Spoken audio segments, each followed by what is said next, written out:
गई है, मैं घर जा रही हूँ। नहीं राधा, मुझे कुछ कहना है। क्या कहना है? बोलो बोलो, क्या कहना है?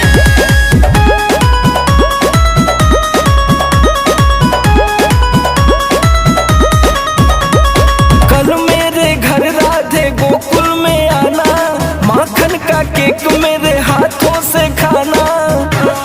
मैं कैसे आऊँगी? हाँ हाँ, कल मेरे घर राधे गोकुल में आना, माखन का केक मेरे हाथों से खाना।